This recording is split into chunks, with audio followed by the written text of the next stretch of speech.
Hai, K-drama lovers. Bagaimana kabar kalian setelah lama menunggu Drama Island? Tidak berlama-lama lagi, langsung saja kita simak alur cerita Drama Island Season 2. Di dalam gereja, Giovanni masih berduka dengan kepergian kakaknya. Kemudian ia pergi ke bukit di tepi laut, dan Van menghampirinya. Ia menceritakan kesedihannya kepada Van. Apakah semua itu takdir? Giovanni kemudian memberikan batu Chanhi kepada Van. 9 tahun yang lalu, Gungtan terbangun. Saat ia membuka matanya, banyak orang mengenakan jubah putih lengkap dengan tudung di kepalanya. Saat Gungtan ingin menyerangnya, pemimpin berjubah itu berkata bahwa belati itu bukan untuk digunakan kepada manusia. Lalu ia menyuruh Gungtan dan gadis kecil yang bersamanya untuk mengikutinya. Orang itu mengatakan ia membawa Gungtan dari tempat kekosongan dan ketiadaan. Kemudian adegan beralih ke Tamra kuno. Saat itu Jongryong memaksa Van dan Gungtan untuk menaklukkan belati yang akan digunakan untuk senjata mereka. Awalnya Gungtan gagal, tetapi ia berusaha keras hingga akhirnya berhasil. Di tempat lain, Wunjung berusaha melatih kekuatannya. Setelah itu, ia melihat Van dan Gungtan yang kelelahan karena dipaksa menarik batu yang sangat besar. Malam harinya, Wunjung mendatangi mereka di penjara dan membawakan makanan. Sejak saat itu, Wunjung menjadi sering datang saat orang-orang sedang berdoa. Wunjung bertanya kepada Jongryong apakah ia memaksa mereka untuk menjadi pembantai iblis. Jongryong telah menghapus perasaan mereka sebagai manusia. Jika Wunjung bisa menciptakan perisainya sekarang, para pembantai iblis tak diperlukan. Tetapi itu tidak mungkin. Saat mereka telah kabur, Wunjung yang terluka pingsan. Gungtan menyuruh Van untuk meninggalkannya, tetapi Van tidak setuju. Akhirnya Wunjung bersedia pergi melatih kekuatannya demi menyelamatkan Van dan Gungtan.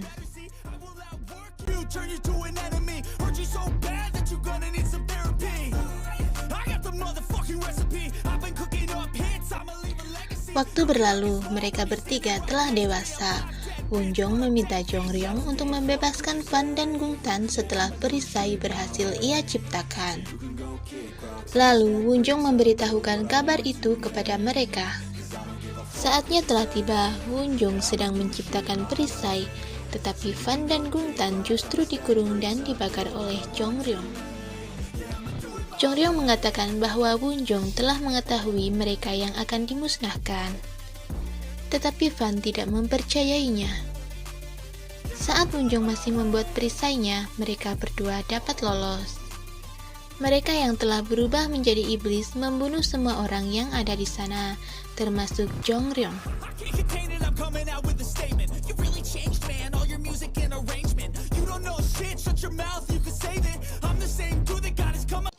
Wunjung tidak mau melanjutkan membuat perisai karena Van yang telah berubah menjadi iblis akan ikut terkurung. Van menanyakan janjinya pada Wunjung, apakah ia membohongi mereka? Lalu tiba-tiba Gungtan datang akan menyerang Wunjung, tetapi dicegah Van. Mereka berdua pun bertarung.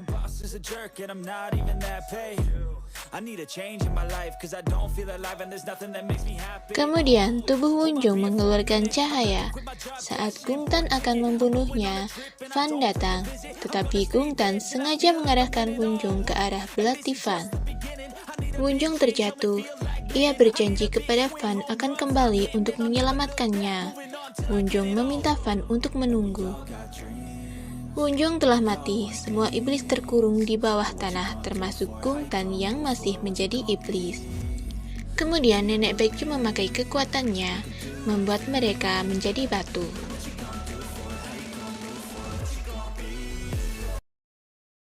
Seorang dukun membuka kuburan batu di mana dahulu Gungtan terkubur, dan Gungtan pun bangkit. Adegan beralih ke Gungtan dan pria berjubah putih. Pria itu menyuruh Gungtan untuk menurutinya, tetapi Gungtan menolak. Kemudian mereka memotong tangan Gungtan dengan belatinya sendiri. Pria itu berkata dahulu ia yang mengendalikan Jongryong agar membesarkan pematai iblis di kuil Taejangsa. Dan alasan ia membangkitkan Gungtan untuk memberinya kesempatan kedua. Dengan darah Gungtan sendiri yang dituang ke tanah, tangannya kembali utuh, tetapi ia menjadi iblis jahat. Tujuan pria itu membunuh Wunjung agar insan Adi Widya manusia berjubah putih dapat hidup kekal. Di tempat lain, Fan berbincang dengan Minho. Tak disangka Minho membuat Fan khawatir karena tiba-tiba mengambil belatinya. Minho berkata bahwa apapun yang terjadi, ia akan tetap menjadi teman si Tuan Iblis.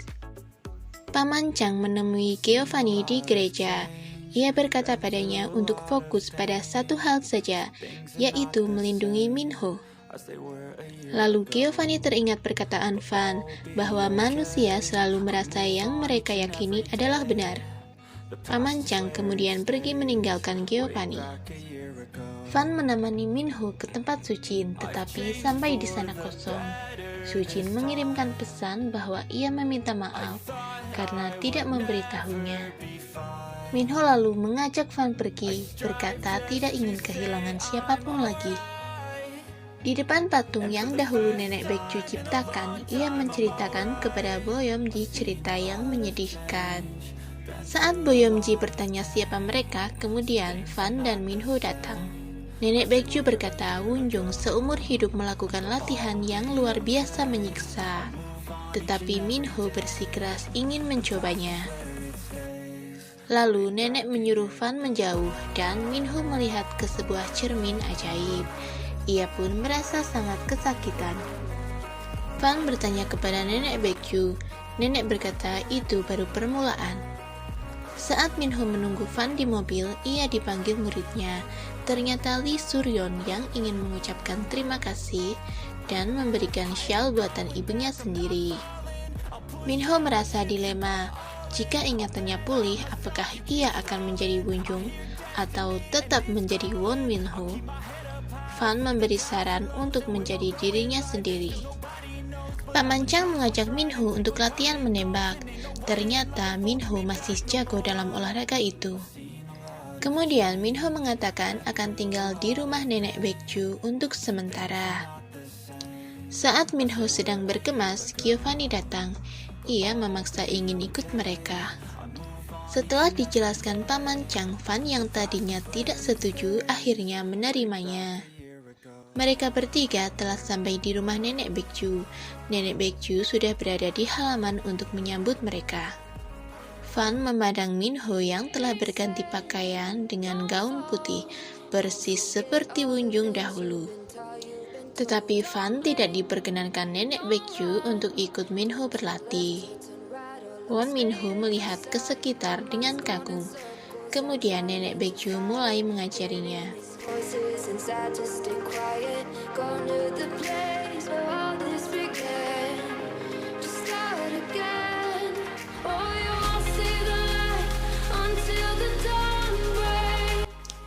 Nenek Baekju telah meninggalkan Minho.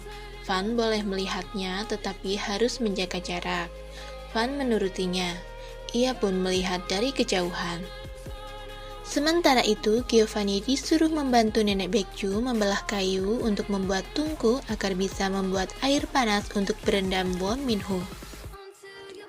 Minho masih berlatih tetapi ia kelelahan. Kemudian Fan mendatanginya menanyakan keadaannya.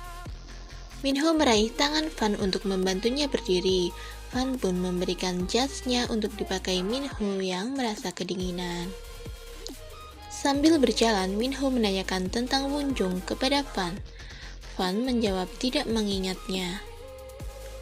Minho berhenti saat Fan menceritakan kehidupannya di masa kecil.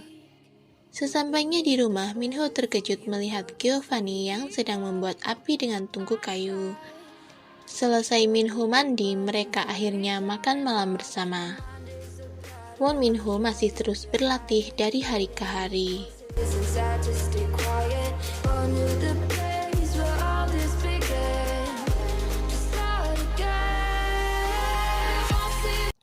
Nenek Baekju yang merasa kasihan menasehati Minho agar melakukan latihan dengan pelan tanpa terburu-buru. Fan menuntun Nenek Baekju untuk pulang bersama. Kemudian Boyomji datang dan membawakan makanan. Saat mereka akan makan bersama, Fan dan Nenek Baekju merasakan aura negatif yang datang. Saat itu Minho berada dalam bahaya.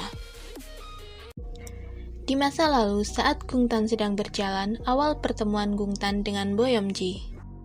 Mereka berdua tertidur di bawah pohon. Gungtan hampir membunuhnya, tetapi melihat Yeomji yang tenang, ia mengurungkannya. Kemudian ia diseret ayahnya untuk pulang. Saat di rumah, ibunya sudah tergeletak di lantai. Dan Boyomji terus dipukuli oleh ayahnya. Lalu ia mengambil sebuah pisau mengarahkan ke ayahnya. Gungtan pun datang menuntun Boyomji menusukkannya ke perut ayahnya. Sejak kedua orang tuanya meninggal itulah Boyomji mulai mengikuti Gungtan kemanapun. Nenek Baekju juga membayangkan saat Wunjung kecil, saat Wunjung pulang menemui Jongryong. Nenek Baekju merasa sedih, andai saja Wunjung terlahir sebagai gadis biasa dan melupakan takdirnya. Ia terus berlatih sepanjang hari dan setiap hari.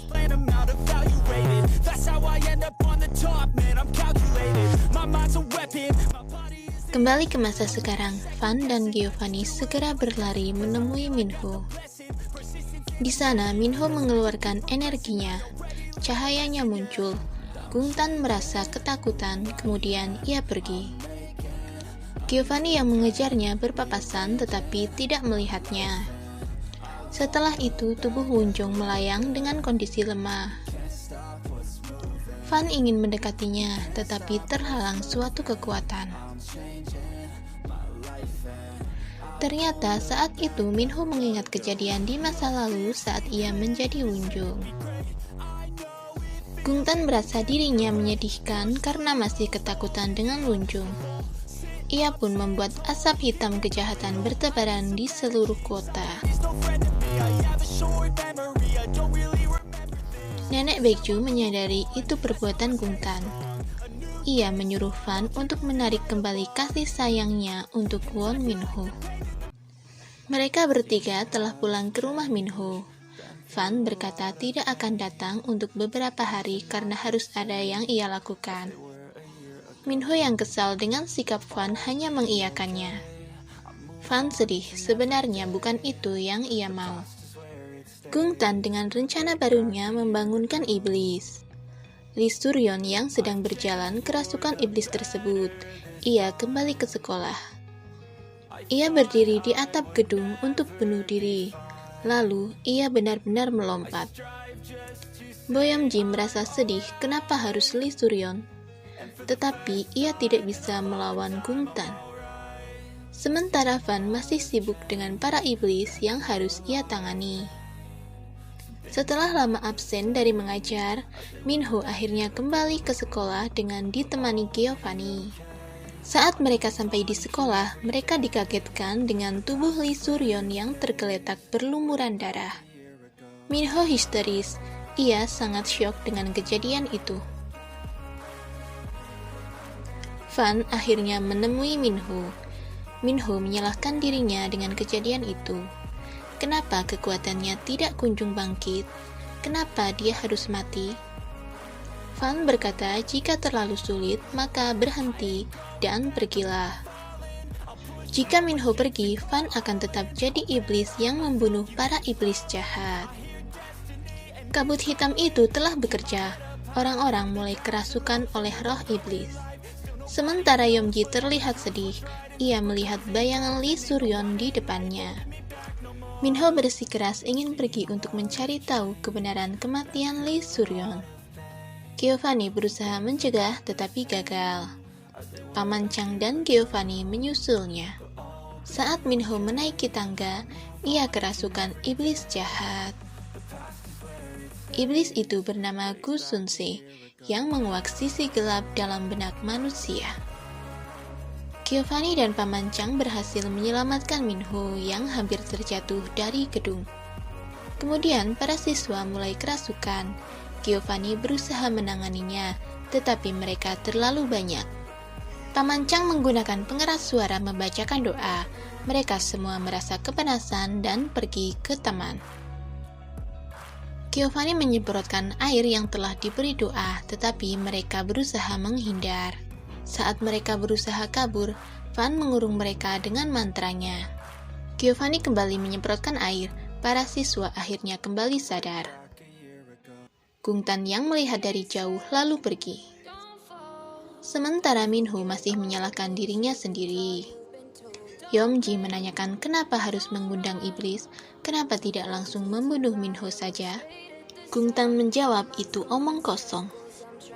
Gungtan berkata jika Yeomji tidak mencari tahu di mana Hairbang selanjutnya, Gungtan akan bertanya pada nenek Baekju sendiri. Di perjalanan pulang, nenek Baekju menjemput Yeomji. Nenek mengingat saat pertama kali Yeomji datang kepadanya. Nenek Baekju mengalami mimpi buruk. Nenek berkata alasan dahulu nenek mengasuh Yeomji adalah wangi yang akan merebak darinya adalah wangi sinar mentari yang hangat. Sepertinya nenek Baekju telah mengetahui sisi lain dari Bo Yeomji.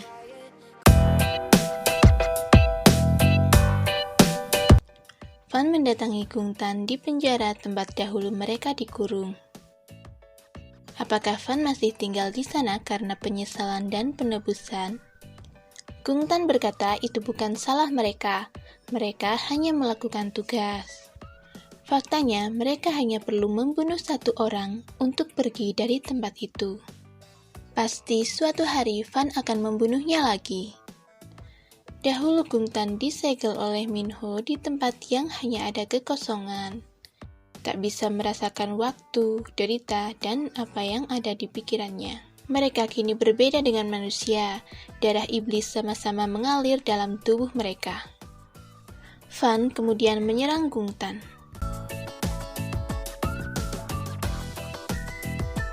Sementara itu, Paman Chang meninggalkan Minho yang telah tertidur.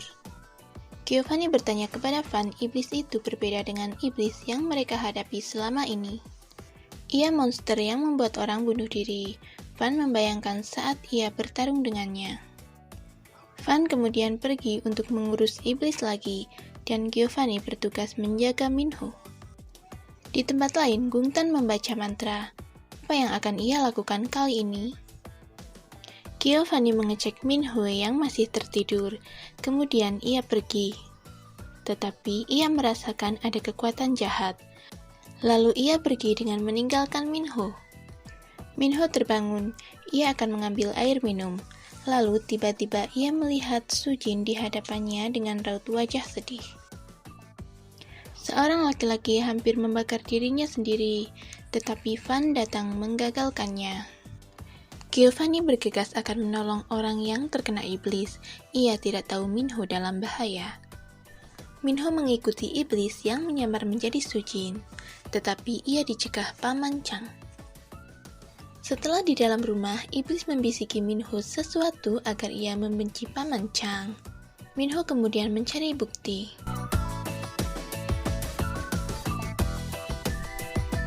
Minho merasa ditipu oleh Paman Chang, karena selama ini ternyata Paman Chang hanya ingin menjadikannya sebagai wunjung. Paman Chang berkata ia adalah pendeta pengusir iblis, sama seperti Giovanni. Ia mempunyai misi melindungi pemilik kekuatan wunjung. Van lalu menyerang iblis yang berada di belakang Minho.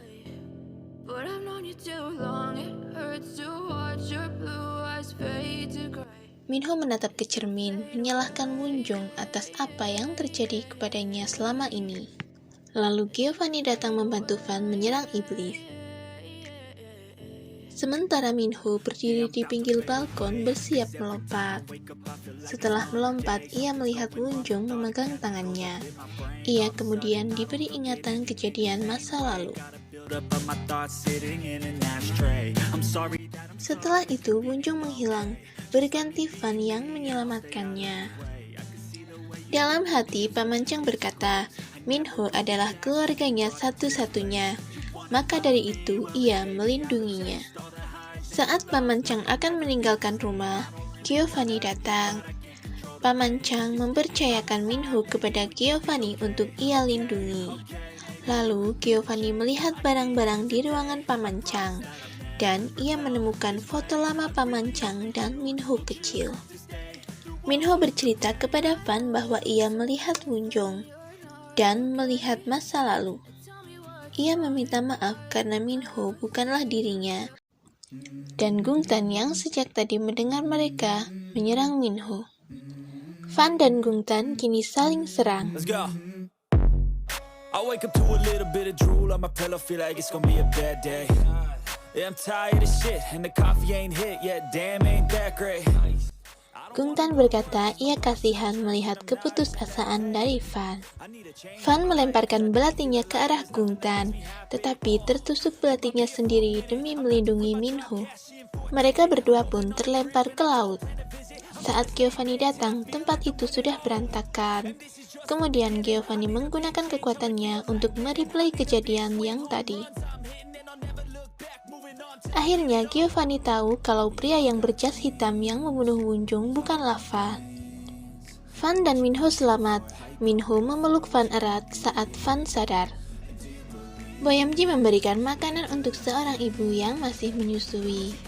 Minho bertanya keadaan Fan. Sebelumnya Fan pulih dengan cepat, tetapi sekarang justru melambat.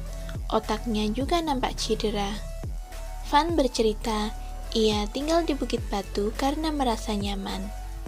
Jika semuanya berakhir, tidak ada iblis lagi, Minho ingin memperbaharui kontrak mereka.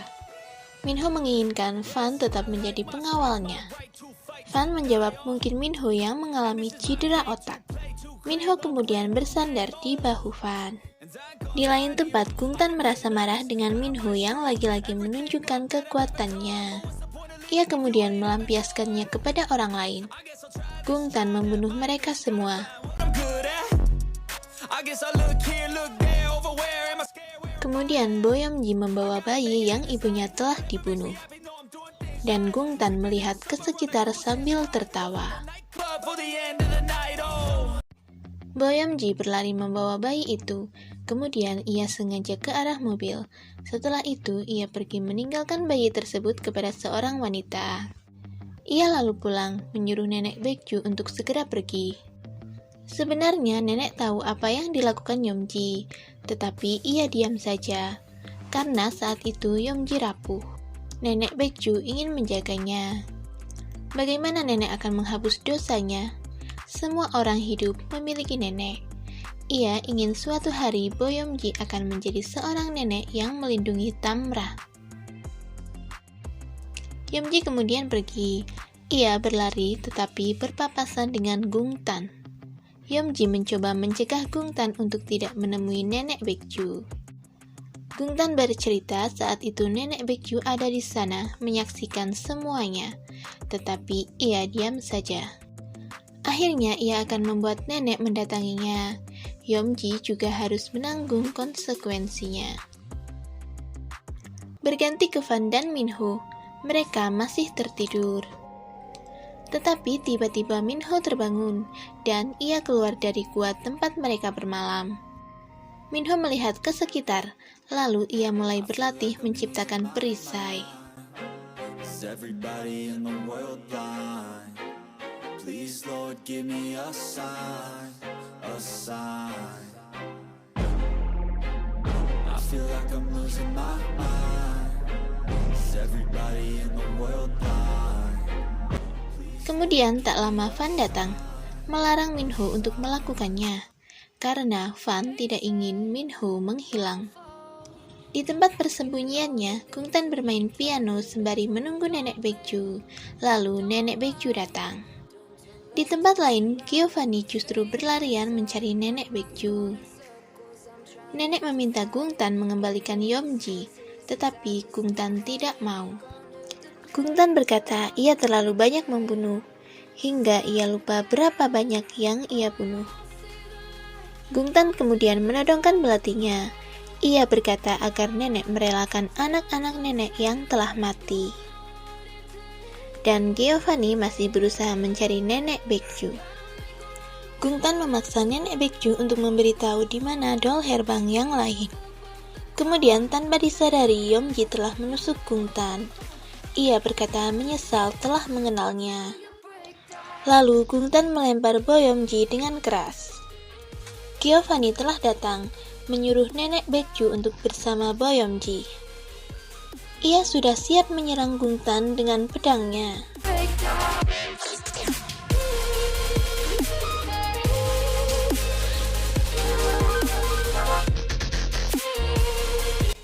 Tetapi Giovanni bukanlah lawan Gungtan. Gungtan kembali menyerang nenek Baekju. Ia mencekiknya. Nenek kemudian berkata akan memberitahukan pada Gungtan tempat Hyerbang. Nenek begitu sedih. Gungtan menghancurkan semua Hyerbang.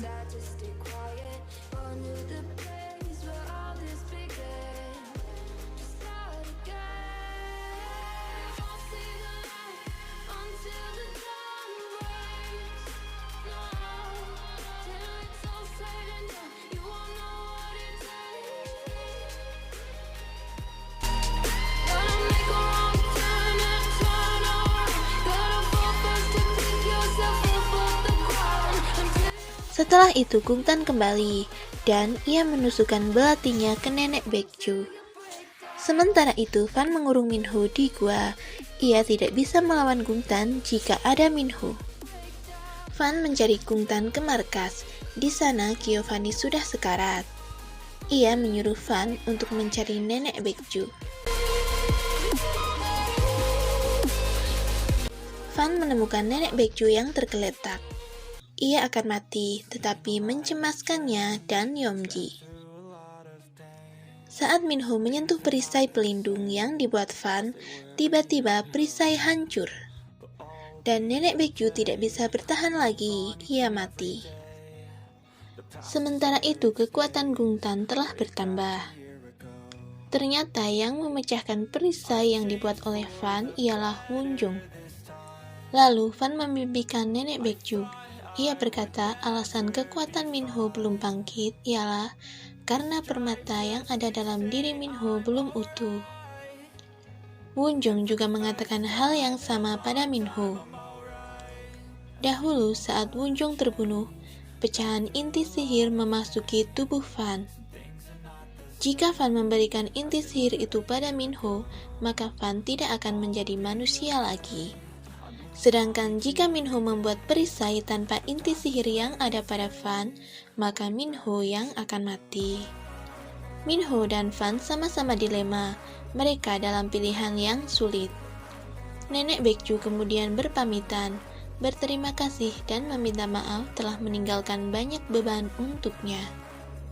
Wunjung juga meminta maaf kepada Minho telah memaksa membuat pilihan yang berat untuknya.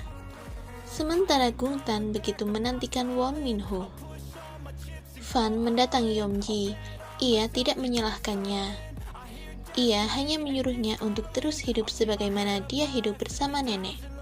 Yeomji berteriak keras agar Fan berhati-hati dan pulang dengan selamat.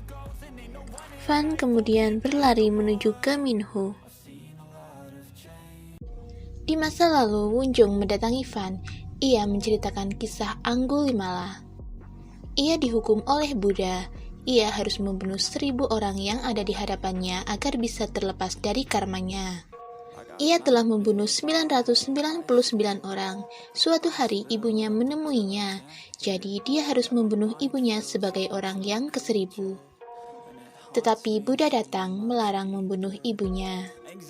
Orang-orang melempari batu, meneriakinya sebagai pembunuh. Jadi maksud Wunjung, Fan bisa dimaafkan seperti Anggulimala karena selama ini ia telah hidup seperti di dalam neraka. Beralih ke Giovanni, ia sedang dirawat dalam keadaan krisis. Sementara Paman Chang mempersiapkan senjatanya, ia kemudian menemui Giovanni. Ia mendoakan agar Giovanni sembuh. Beban yang ditanggung Giovanni sekarang Paman Chang yang ambil alih. Lalu Paman Chang bersiap pergi. Minho berjalan sendirian menuju bukit. Tetapi ia tiba-tiba berhenti, melihat di depannya banyak monster yang mendekat. Para monster menyerangnya. Beruntung Paman Chang segera datang menembak monster tersebut. Paman Chang memberikan senapan yang berpeluru perak yang telah diisi air suci kepada Minho. Paman Chang dan Minho pun melawan mereka. Tetapi itu baru permulaan, musuh yang sebenarnya telah datang. Gungtan dan bala monsternya mendekati Minho. Ia berkata seharusnya Minho kabur, karena ia akan membunuhnya. Tetapi kemudian Fan datang di antara mereka. Fan agak sibuk sehingga datang terlambat. Minho berkata akan ke atas bukit. Fan diminta untuk melindunginya. I feel like I'm losing my mind.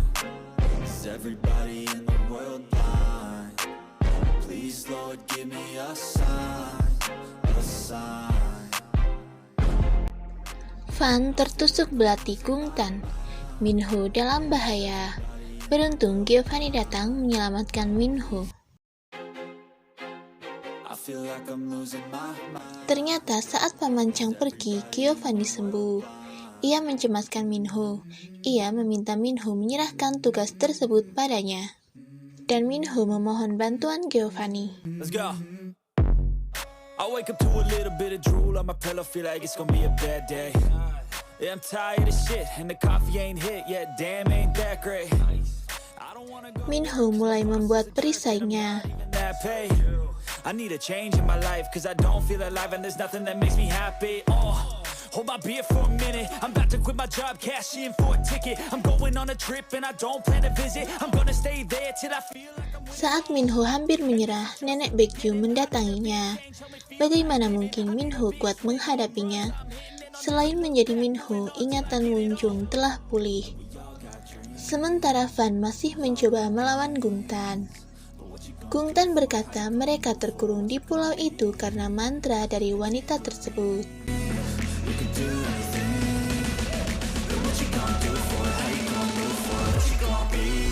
Kemudian Fan menyuruh Giovanni untuk melawan Gungtan dahulu.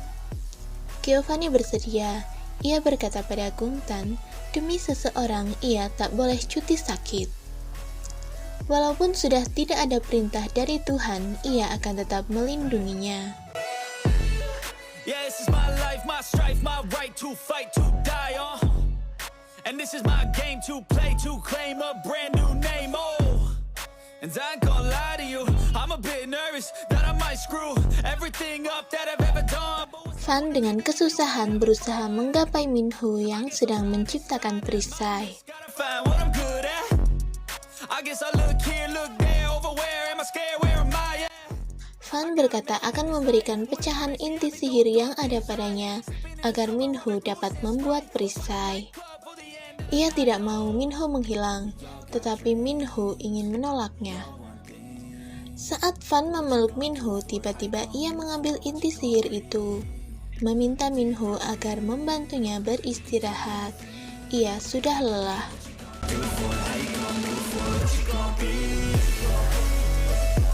Fan kemudian meninggalkan Minho, dan Minho menangis merasa sangat sedih. Fan mendatangi Gungtan lagi dengan wujud iblis. Gungtan senang. Ia berpikir Fan akan ikut dengannya membantai manusia-manusia yang menjadikan mereka seperti itu. Yang dapat menjadikan utuh bukan wanita yang mencoba menjadi Wunjung itu. Tetapi Fan menjawab, satu-satunya agar hukum sebab akibat terputus ialah jika Fan dan Gungtan musnah. I'm trying to fight it, getting these voices inside to stay quiet. Gone to the place where all this began, to start again. Oh, you won't see the light until the dawn breaks. Dengan kelelahan, Giovanni masih berdoa kepada Tuhannya. You won't know what it takes. Fan tertusuk oleh Gungtan. Gotta make a wrong turn, a turn around. Gotta fall fast Tetapi Fan juga kemudian menusukkan belatinya pada Gungtan. and you can't start again until you break down. Minho telah berhasil membuat perisai. Para iblis musnah, begitu juga dengan Fan. Until you break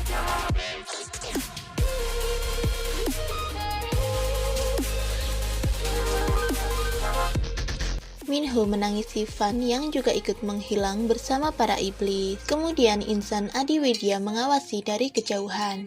Dunia telah kembali damai, terbebas dari iblis. Tetapi para insan Adiwidya itu membuat rencananya. Ia mendatangi Boyomji. Dahulu Yomji pernah berjanji akan membantu mereka jika dunia telah dikuasai kekuatan putih. Boyomji kembali dalam kendali mereka. Giovanni kembali jadi pendeta di Italia yang menangani para iblis. Saat ia mengganti jubahnya, nampak ia juga tertular oleh iblis saat ia di Tamra. Kemudian Minho mulai beraktivitas lagi di kantornya. Sekarang ia menjadi presiden direktur, tetapi ia masih memikirkan Van. Yomji yang terkena sihir Adiwidya mendatangi bukit. Ia mengambil belati yang dahulu digunakan untuk membebaskan Van dan Gungtan saat terkurung api Jongryong. Giovanni mengamati suatu lukisan. Ia merasakan adanya kekuatan jahat lagi. Kemudian ia menghubungi Minho. Minho takut akan kegelapan yang lebih besar yang bahkan tak ia sadari keberadaannya. Tetapi ia akan melawannya lebih cepat dari langkahnya.